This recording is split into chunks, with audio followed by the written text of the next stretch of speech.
Yeah, so I think a bunch of the not just principles, but I think advantages that Christians have as potential entrepreneurs are number one, risk taking. Spoke a little bit about this in the last session. Christians are not only called to take risk. You see examples of risk in Paul, obviously Jesus, but a lot of Old Testament figures like Esther, who risked her life, Joab and Abishai, who said, let God do what seems good to him. So there's a lot of examples out there of risk taking in Scripture, but we're also called from a theological standpoint to take risk as well. I think the parable of the talents, I think, to me is one of the best examples of the interaction between risk and stewardship.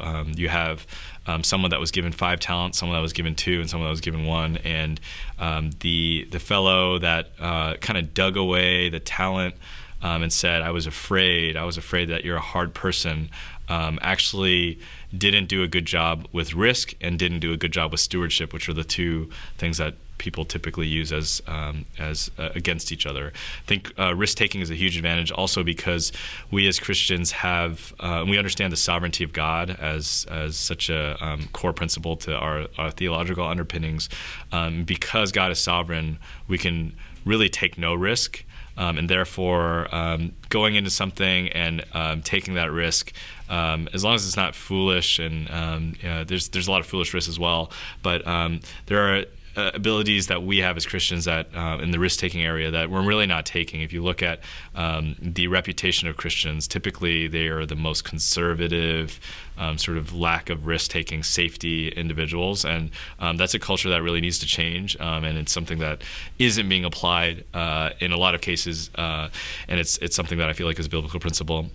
The other one for me would be just this idea of excellence. I think we've sort of lost our ability to be excellent and create amazing art, amazing film, and things like that because of our inability to see the cultural mandate as a key part of what we do. And then finally, like, there are lots of biblical principles that give us advantages in terms of hiring. For example, honesty and humility would be two that I think are two of probably the most important things I look at when I hire.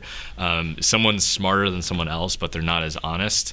They're not as humble. I would pick 10 out of 10 times I would pick the person that's more honest and humble, because if I'm in a creative session with a bunch of people and somebody's not willing to listen, they could be the smartest person in the world, but if they're not engaging with other people, they're just not going to be a good entrepreneur. They're not going to be someone that's a good worker. So I think there are a lot of different biblical principles, I think, that give us an advantage as entrepreneurs. I think there are some that also give us disadvantages as well. For example, there's a certain amount of obsession that non-Christians can have in their work that we are not able to do as Christians, and I think that's ultimately a good thing. But there's a max sort of cap in terms of like how much we should be working, and I think sometimes that drives non-Christians to create great businesses ultimately, but it's something that's not healthy for the rest of life, and so it can be seen as maybe a disadvantage. But I think there's so many great advantages out there, and those principles are not just advantages in actually working, but they also speak to something greater than themselves and give people opportunity to talk about their faith.